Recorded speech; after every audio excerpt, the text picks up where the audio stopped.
Razvojот на личноста како социјално суштество започнува во најраното детство. Тоа се годините кога се создаваат многубројни навики и форми на социјално поведение.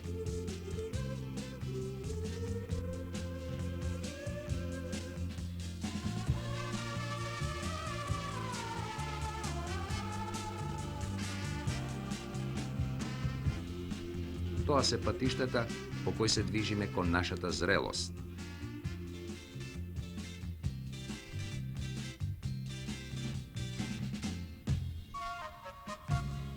Во сето тоа, длабоко вметнати во овие социјални растежи на личноста се наоѓаат и сексуалните компоненти на живеењето, кои се неразделен дел од созревањето на нашите чувства.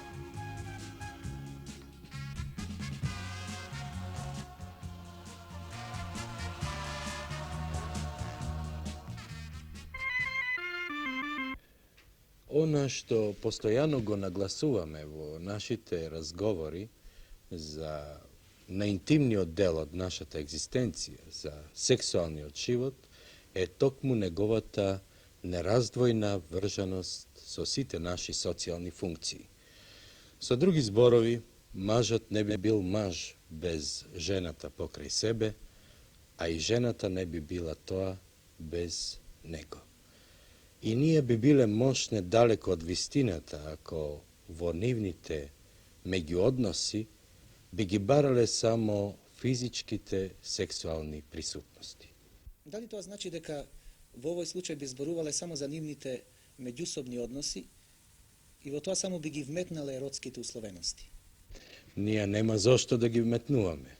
Тие се и текако веќе вметнати и без нас. Сексуалната среќа зависи од целиот комплекс на околности во она што се нарекува љубов, а тој збор не е лесно да се дефинира. Оженет сум повеќе од 6 месеци, а мојата жена е се уште девојка. Не знам како да почнам за да ви кажам. Се вратив од војска и ред беше да се женам. Моите родители живеат на село.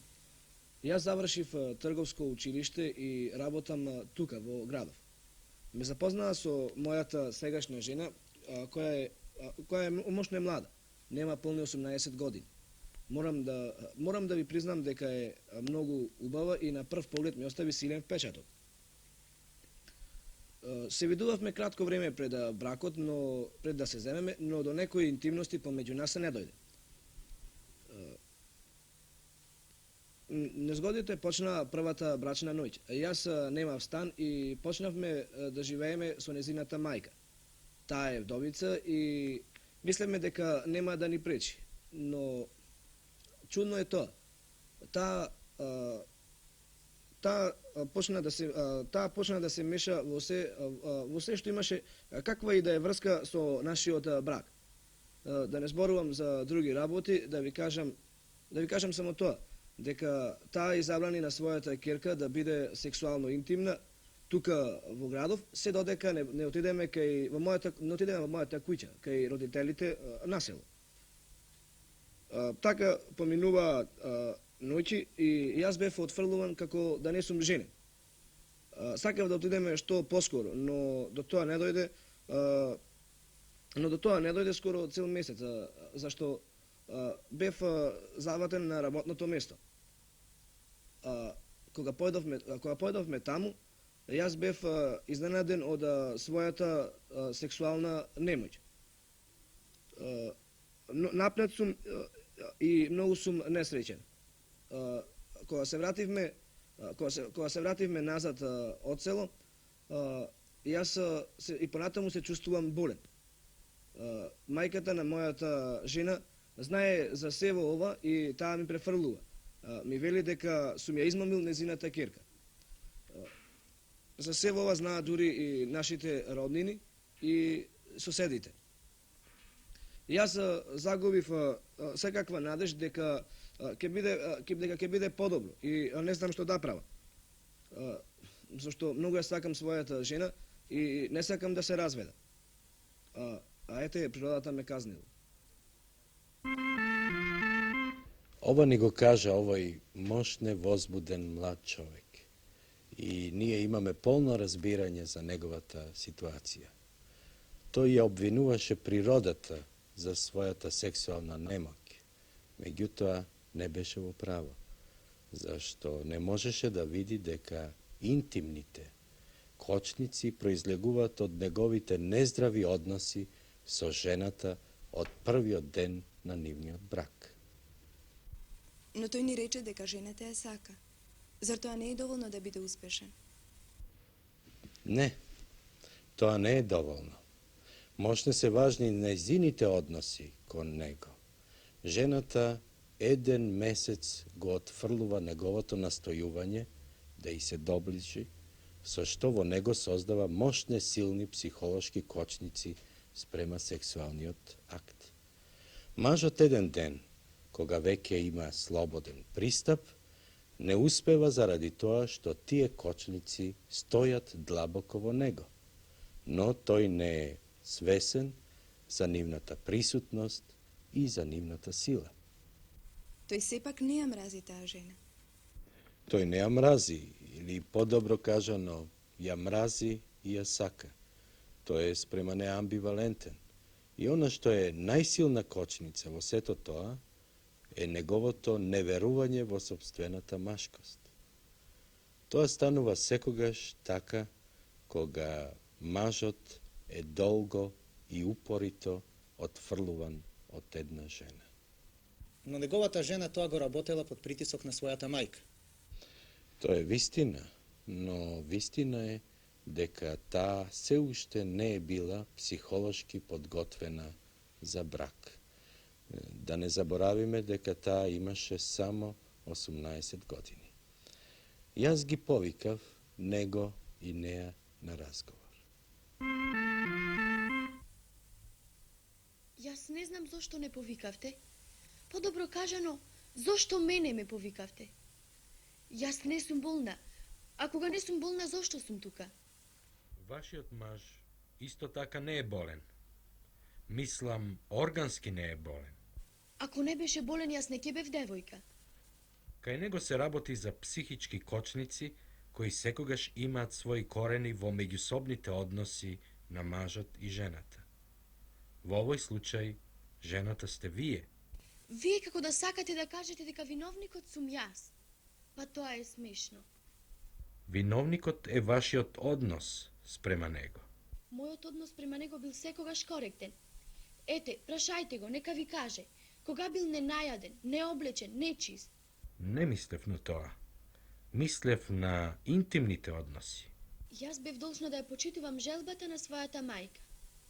Но што ми советувате вие? Што освен развод? Во колку вие не се промените, разводот е неминовност. Тој по разводот ќе биде здрав со некоја друга. Токму на тоа мислев. Тој ќе биде здрав со некоја друга и сосема е можно да бидат среќни и да имаат деца. Вие ме навредувате, зар јас не сум доволно згодна и добра да го направам среќен? Јас не го знаев ово. Вие, докторе, ќе ме лекувате? Секако. Ќе дојдете по 2 дена. Знаете ли што се случи по 2 дена? Се појави до бескрај среќен нашиот пациент и ми рече дека се е во ред. А потоа немаше веќе проблеми. Тие се со години во брак. А нејзината мајка, што е со неа? Таа не живее со нив. Вие секако почувствувавте дека во нејзиниот карактер има многу агресивни особини. Таа ги прикрива зад некои верувања и обичаи, но тие се сепак мощне видливи. Вие ја излекувавте импотенцијата на овој човек како со волшебно стапче. Не. Магепсникот беше неговата жена. Требаше многу малку да се направи во скрутувањето на нејзината нарцисоидност, појасно кажано нескромна самовљубеност, за да го прифати поискрено и потопло. Во исто време ја подхранивме неговата самоувереност со тоа што му кажавме дека е физички здрав. Воопшто земено, не е за препорака вмешувањето на луѓето од страна во интимното живење на брачните двојки.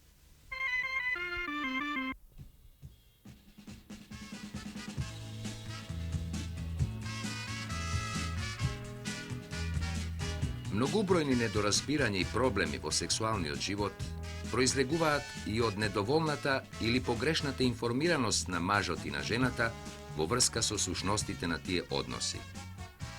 Се случува да видиме и возрастни луѓе кои мислат дека се во интимното еротско живење се сведува само на половиот однос. А тоа не е така, зашто оргазмот е оргазам, а блиските маж и жена нема од што да се срамат еден пред друг.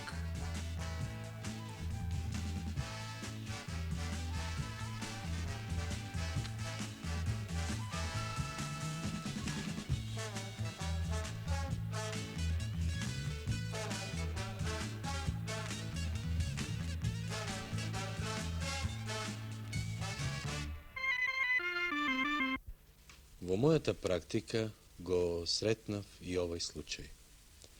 Мажот и жената има по 36 години и во брак беа полни 18 години, а во сексуален однос не успеа да се сложат и едниот на другиот да си дадат задоволство. Мажот беше мошне срамежлив во приодите кон жената и во него длабоко се беше всадил страв од сексуален неуспех, зашто без секаков увод одеше директно кон финалниот чин, напнат со прашање дали ќе успее или не.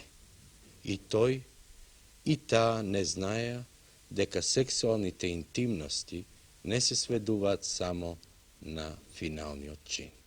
Кој овде беше иницијатор за одење на психијатар? Повеќе жената. Ти имаат две возрастни деца и двајцата сакаат да го задржат бракот и вистина е дека жената го сакаше тој човек и дека секогаш му била верна. Но и покрај тоа се жалеше на возбуди, главоболие, бесоница и сето тоа го припишуваше на несредениот сексуален живот. А мажот беше до крајност депримиран, кажувајќи дека со години се чувствува несреќен зашто ја гледа пропаста на својот брак. Зар е можно во денешно време некој да е толку неинформиран за сексуалниот живот, кога гледаме дека за него се зборува насекаде? Можно е, особено кога се работи за патриархални луѓе, кои на сексуалните вистини гледаат со некој срам. Да не заборавиме дека мажот и жената има само 18 години при стапувањето во брак. Вие веќе зборувавте дека тоа не е се уште зрело доба за сексуален живот. Не е за сексуален живот во најшироката смисла на зборот, но тие секако не биле способни за брак, вклучувајќи го тука и половиот живот. Можете да замислите во каква деликатна ситуација се наоѓа оној што треба да дава совети во ваквите случаи, кога се гледа дека постои конкретно заканување за бракот. И конечно, како заврши овој случај? Ке ви дадам можност да чуете еден дел од нашиот разговор.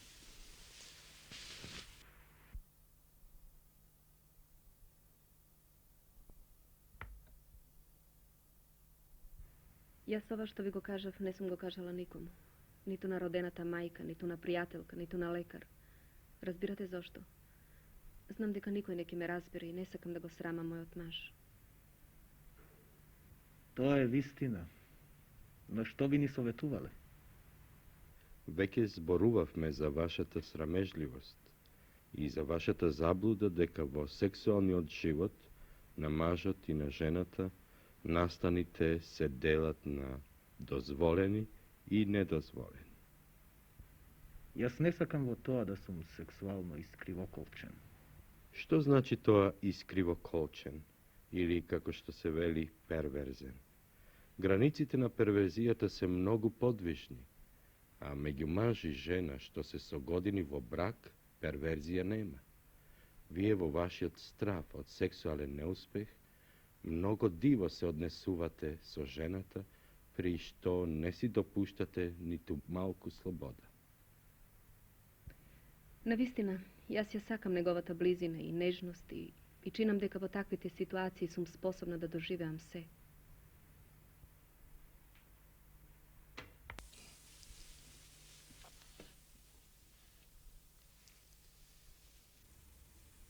Дали со ова се заврши и вашата интервенција?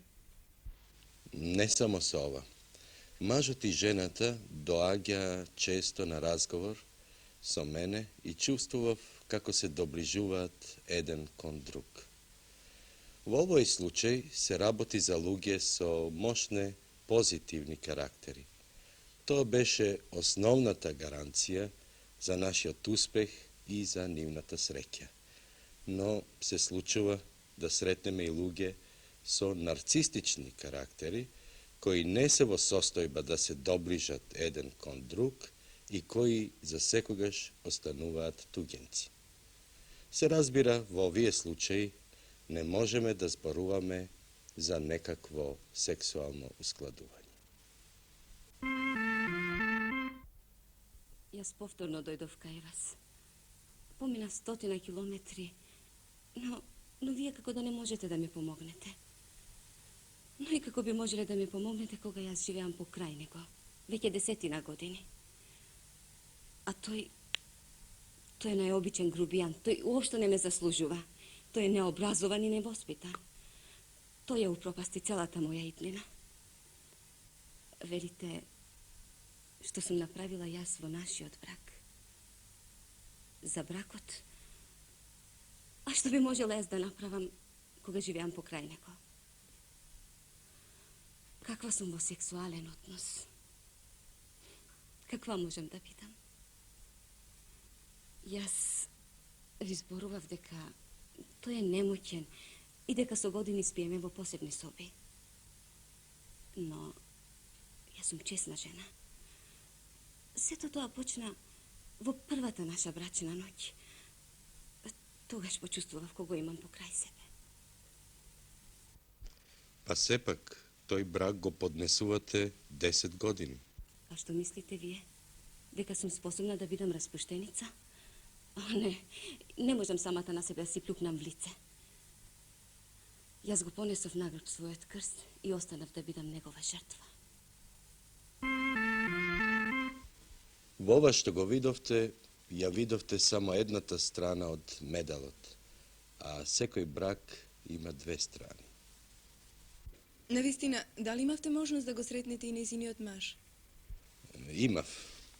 Кога муж незагрижен дојде да се интересира за здравјето на својата жена. Вие почувствувавте дека жената е мощно невротична, а можем да ви кажам дека мажот беше уште повеќе невротичен. Тоа е секогаш така кога во бракот двојцата со години си нанесуваат заемни удири. Мажот ми раскажа како помина нивната прва брачна ноќ. По негово мислење, тој не бил неспособен, но жената веднаш покажала видливи знаци на интимно незадоволство. Работата отишла дури до таму, што му го свртела грбот и одбивала секакви сексуални нежности. Ова се повторувало од ден на ден и тој се повеќе не верувал во себе. Така наскоро се разделиле за секој да си отиде во својата соба. Имаат ли деца? Имат едно посвоено. Замислете каква е иднината на тоа дете што од својата најрана младост живее во една толку нездрава атмосфера. И нас не чуди што тоа девојче и во својата 8 година мочка в кревет. Тоа ете и сега покажува знаци на несреденост на чувствата. Како да сакате да кажете дека во овој случај останавме безпомошни? Вие ја чувте нашата пациентка. Таа при секое доаѓање, на крајот од разговорот прашува што да прави. Нашиот одговор е секогаш ист. Ние велиме, возрастниот човек треба самиот да донесува одлуки. Тоа значи дека сугестии нема. Сугестии нема, но можат да се дадат алтернативи. Едната од нив е во настојувањето на жената да ја прифати својата ситуација, таква каква што е, со тоа што самата ќе се промени и ќе го засака човекот покрај себе. Тоа е веројатно тешко по 10 години брак. Тешко е, но сепак е можно. Втората алтернатива е разводот. А жената од секогаш разводот го отфрлава, зашто се судира со некои норми на граѓанскиот морал. За неа е срамно да биде разведена жена. А што е срамно во тоа? И ете така, таа жена во еден долгутраен судир со мажот и со себе, во еден брак што на двете страни не им носи среќа, живее со години. Тука се поставува прашање дали жената би била среќна во некој друг брак. Не прашавте дали и мажот би бил среќен во некоја друга ситуација. Може би да, може би не. Но во овој момент на тоа прашање не може да се даде одговор.